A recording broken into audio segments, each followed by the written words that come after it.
그러므로 너는 내가 우리 주를 증언함과 또는 주를 위하여 갇힌 자 된 나를 부끄러워하지 말고 오직 하나님의 능력을 따라 복음과 함께 고난을 받으라. 우리 시간 복음적 현실주의라는 제목으로 우리가 성경 말씀 살펴보겠습니다. 디모데 후서는 바울이 기록했죠. 바울이 어떤 상황에서 기록을 했을까요? 많은 서신서가 바울에게 좋은 상황일 때 기록된 것은 아닙니다. 바울에게 좋은 환경과 건강, 자유가 주어졌을 때 바울은 선교 여행을 떠났습니다.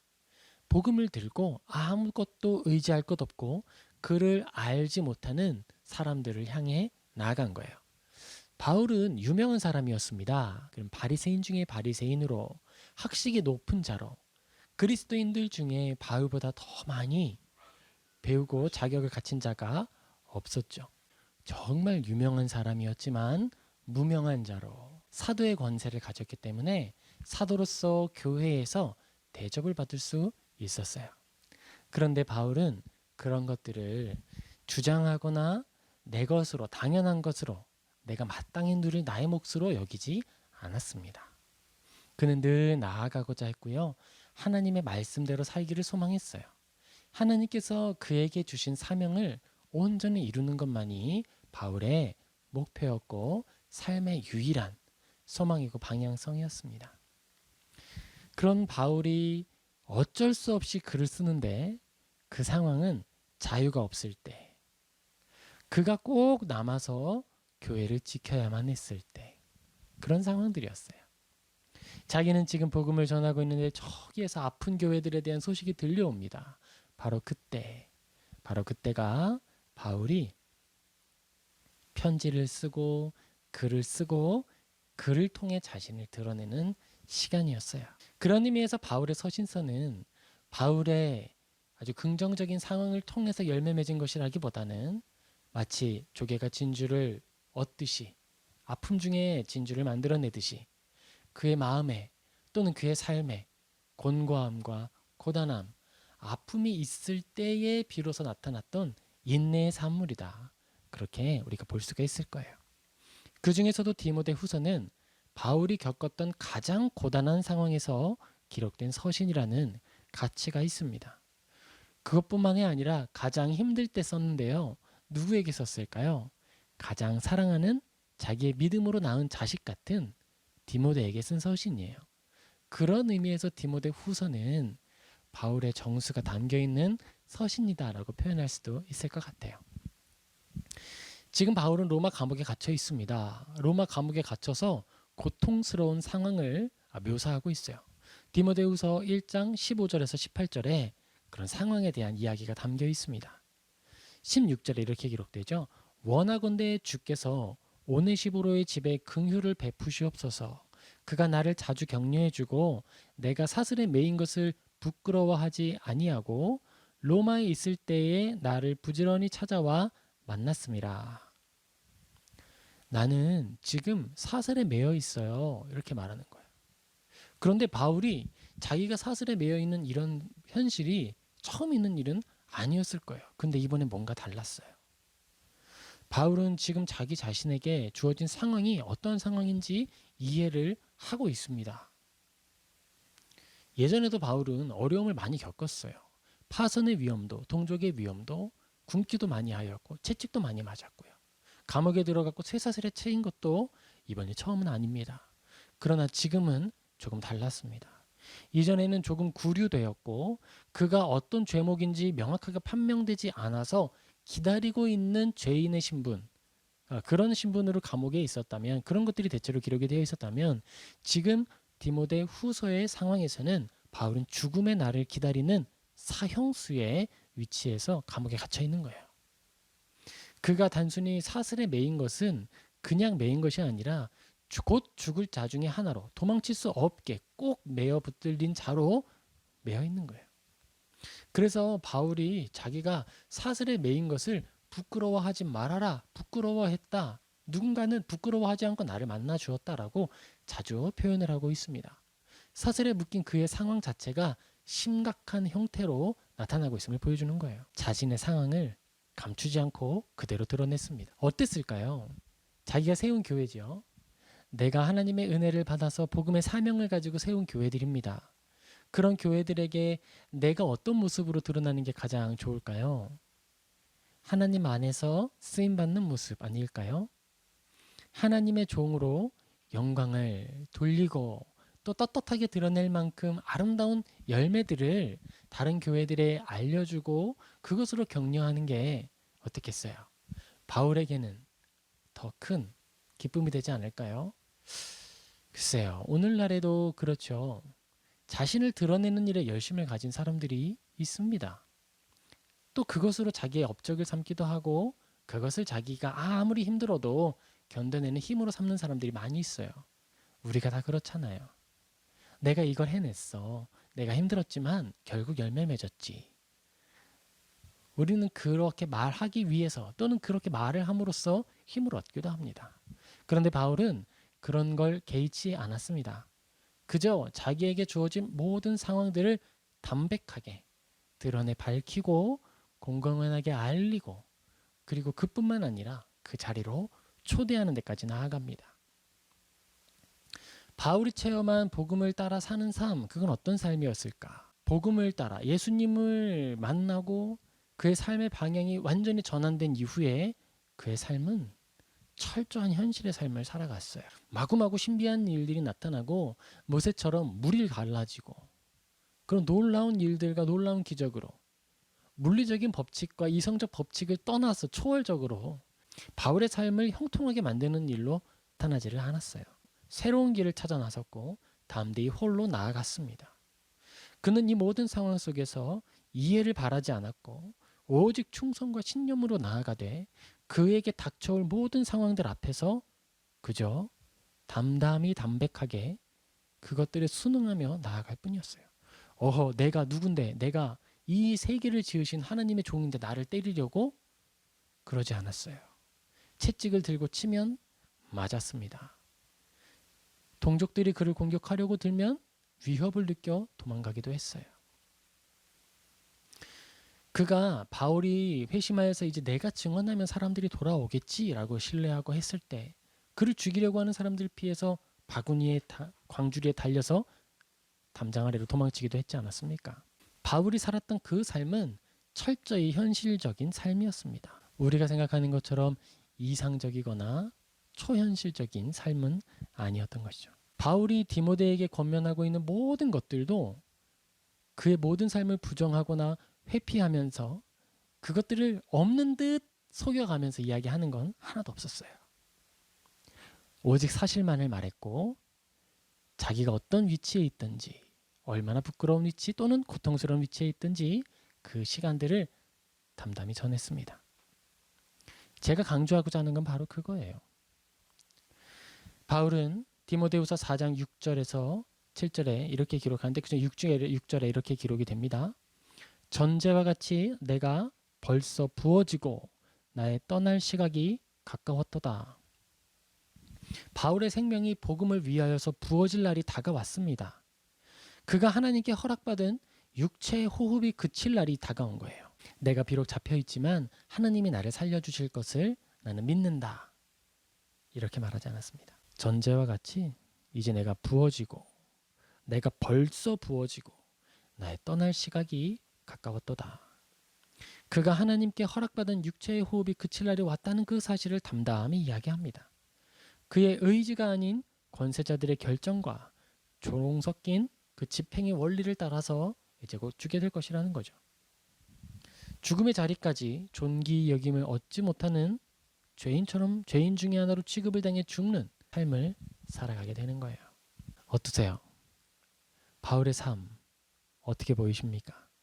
그리고 이 삶에 대하여서 바울의 이 고백에 대해서 읽고 있는 디모데는 어땠을까요? 놀랬을까요? 아니 어떻게 이런 일이 우리 사랑하는 아버지 바울 선생님께 나타날 수가 있지? 이랬을까요? 제가 봤을 때 그러지 않았을 거예요. 왜냐하면 바울이 디모데와 함께 지냈던 그 시간 동안에 그리고 바울이 디모데를 가르치고 동행하는 그 모든 시간 동안에 한결같은 모습으로 살았을 것이기 때문에 그래요. 모든 지략을 통해서 고난을 줄이거나 복음을 부정하거나 그랬던 선택을 하지 않았을 테니까요. 그리고 이 성경 안에서 우리는 그 옆에 있는 또 다른 사람들도 보게 됩니다. 후메네오와 빌레도 믿음 안에 머물던 형제들이었습니다. 그런데 그들은요, 현실을 바라보면서 조금씩 다른 판단과 다른 생각들을 하게 됩니다. 제일 크게 드러난 사건은 바울을 부끄러워하고 바울을 피하는 것이었어요. 그리스도인의 삶이 그렇습니다. 오늘날은 어떨까요? 오늘날에도 그리스도인의 삶의 원리는 조금도 달라지지 않았습니다. 믿음을 가지고 살아간다. 자, 여러분의 이 가슴에 그리스도인이라고 하는 명찰이 달려있다고 생각을 해봅시다. 그리고 우리가 이제 예배의 자리에 나와서 하나님의 말씀을 듣고 머무는데요. 월요일부터 오늘 이 시간까지의 시간을 한번 되새겨보죠. 어떠세요? 그 시간들 속에서 내가 기억하고 있는 상황들 속에서 나의 가슴판에 붙어있는 그리스도인이라는 명찰이 떳떳하게 드러나고 있습니까? 우리의 모든 삶 가운데에 그리스도인이라고 하는 그 명찰이 드러나고 있는가? 떳떳하게 드러낼 수 있는가?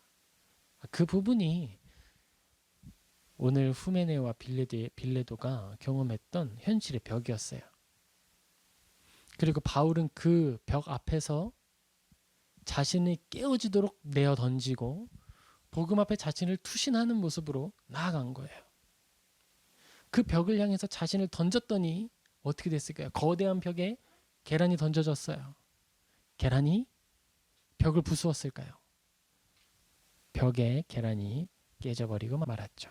바울이 살아낸 삶과 바울이 그의 사랑하는 아들 디모데에게 권하는 삶은 이 상황들을 부정하거나 외면하는 것이 아니었습니다. 디모데후서 1장 8절 그러므로 너는 내가 우리 주를 증언함과 또는 주를 위하여 갇힌 자 된 나를 부끄러워하지 말고 오직 하나님의 능력을 따라 복음과 함께 고난을 받으라.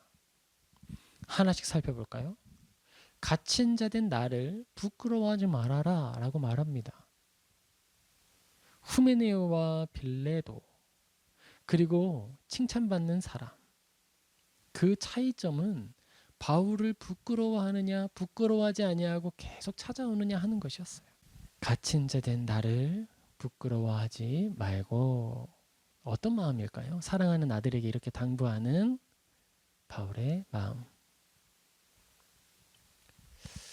교회를 개척하고 가정에서 예배를 드리고 있습니다.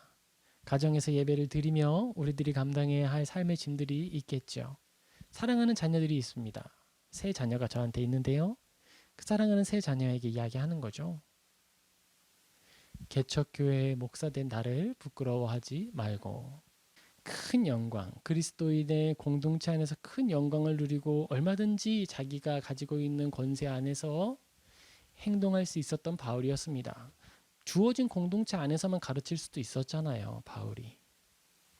그들을 가르칠 권한도 있고 능력도 있었습니다. 그런데 그러지 않았어요. 그가 유명한 데서 유명함을 누리거나 자랑함을 자기의 취할 것으로 여겼던 것이 아니었어요. 그리고 나서 그 사랑하는 아들에게 하는 말이 이거예요. 갇힌 자 된 나를 부끄러워하지 말고. 그리고 또 권합니다. 하나님의 능력을 따라. 사람이 할 수 있는 일이 아니라는 거죠. 사람이 보았을 때에는 바울의 그 모습은 부끄러워할 만한 모습이었다는 거예요.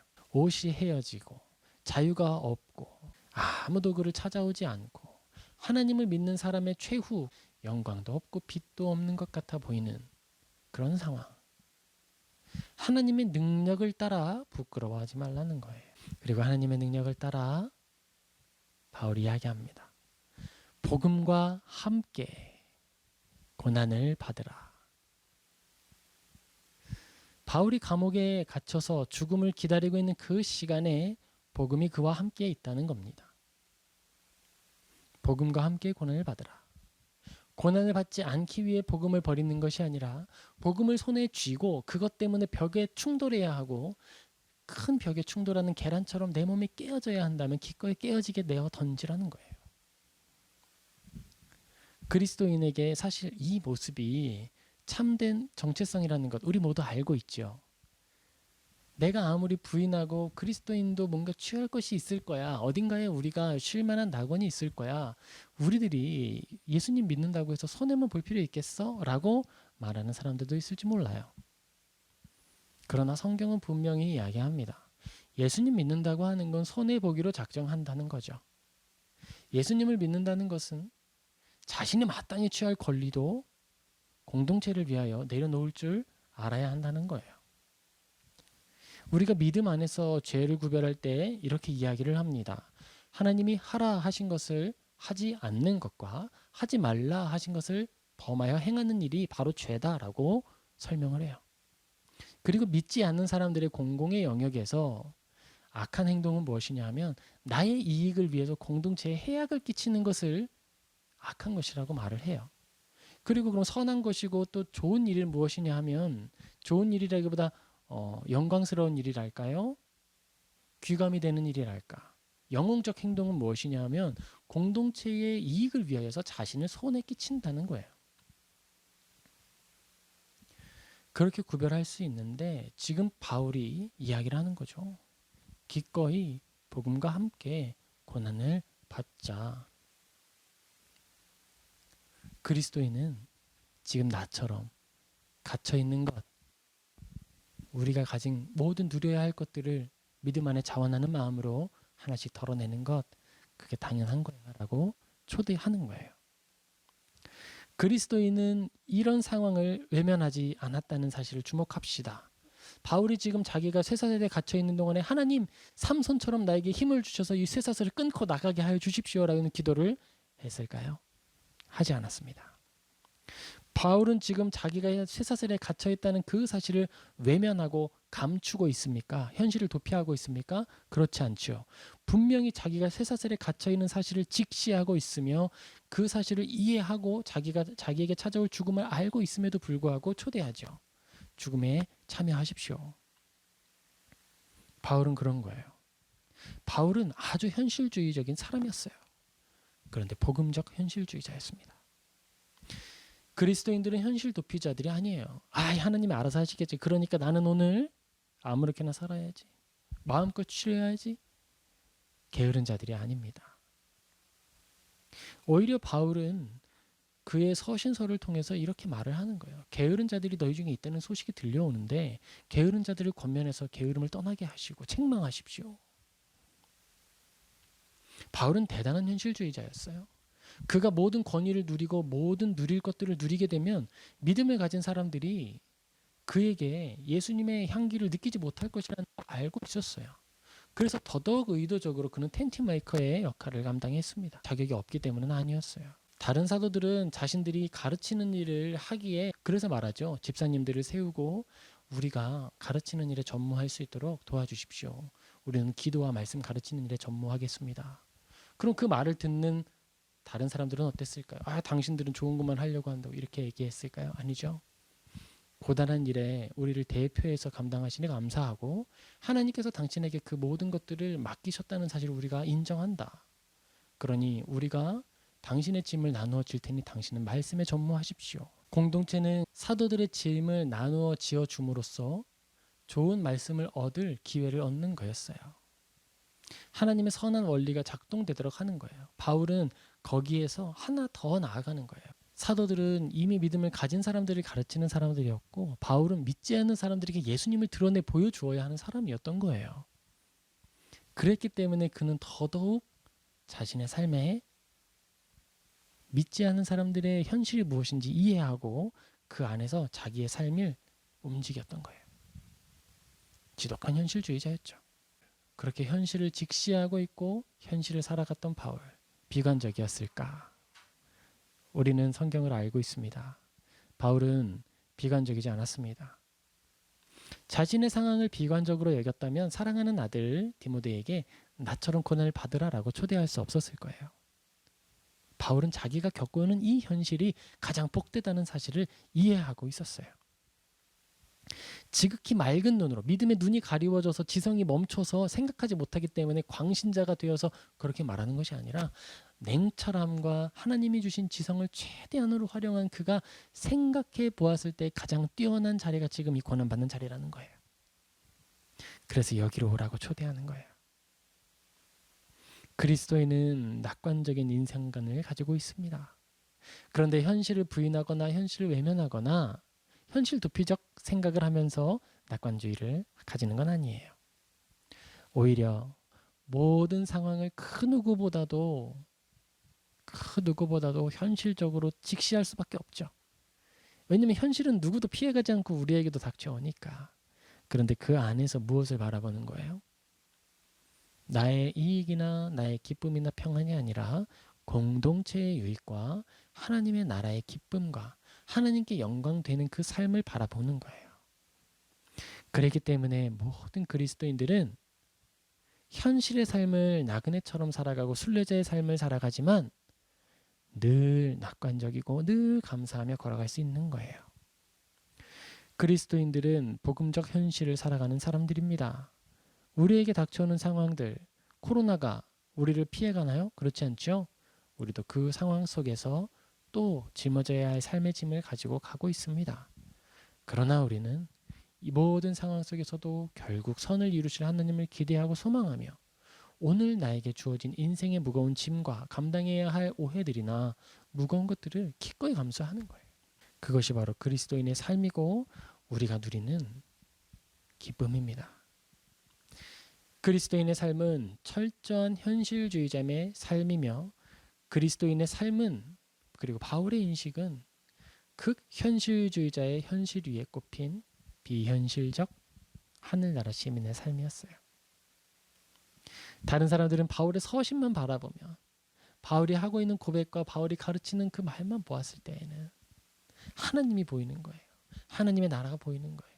바울이 비록 갇힌 자 되었고 매인 자 되었고 쇠사슬에서 곧 죽을 날을 바라보고 있지만 그가 누리는 기쁨과 만족, 감사는 이 땅 가운데 참 소망이 무엇인가를 보여주는 진리의 삶이 되는 겁니다.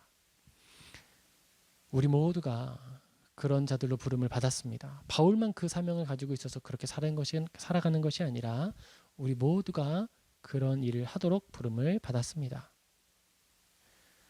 우리도 그리스도인이죠. 우리도 모두 복음 전도자입니다.